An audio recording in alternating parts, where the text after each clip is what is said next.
Hello viewers, আশা করি আপনারা সবাই ভালো আছেন। তো আজকে আমি যে ভিডিওটি নিয়ে চলে এসেছি, আজকের ভিডিওতে আমরা আলোচনা করতে চলেছি কবুতরের বাচ্চা কতদিন পর ডিম দেয় বা কতদিন কবুতরের বাচ্চার বয়স হলে কবুতরের বাচ্চা ডিম দেয়। অনেকে যারা নতুন কবুতর পালন করেন তারা অনেকে চিন্তিত থাকে যে কবুতরের বাচ্চাকে কখন জোড়া দিব, কখন ডিম হবে, কখন ডিম বাচ্চা করব, এই জিনিসটা অনেকেই জানেন না। তো আজকে আমি এই সম্পর্কে আলোচনা করব। তো যারা চ্যানেলটিতে নতুন, অবশ্যই চ্যানেলটিতে সাবস্ক্রাইব করে আমাদের পাশে থাকবেন। তো ভিউয়ার্স, এই যে দেখতে পাচ্ছেন একটি কবুতরের বাচ্চা।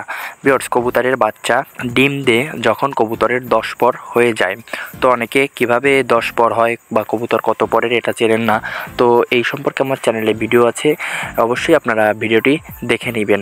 তাছাড়া আমি ডিসক্রিপশান বক্সে ভিডিওর লিঙ্ক দিয়ে দেব।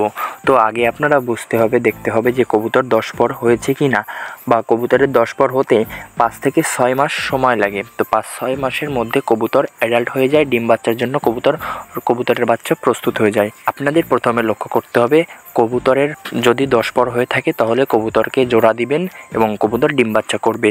তাছাড়া যদি আপনারা পর গণনা বা এটা যদি না বুঝেন, সেক্ষেত্রে কবুতরকে 5 থেকে 6 মাস পর কবুতরকে জোড়া দিলেই কবুতরের বাচ্চা থেকে বা কবুতর থেকে আপনারা ডিম বাচ্চা করতে পারবেন। তো ভিউয়ার্স, আশা করি আপনারা সবাই বুঝতে পেরেছেন যে কবুতরের বাচ্চা কতদিন বয়স হলে বা কতদিন পর ডিম বাচ্চা করে। তো আজকের ভিডিওটি এই পর্যন্তই। পরবর্তীতে আমি আরও একটি নতুন ভিডিও নিয়ে চলে আসবো পিয়াল টেরি লফটের পক্ষ থেকে।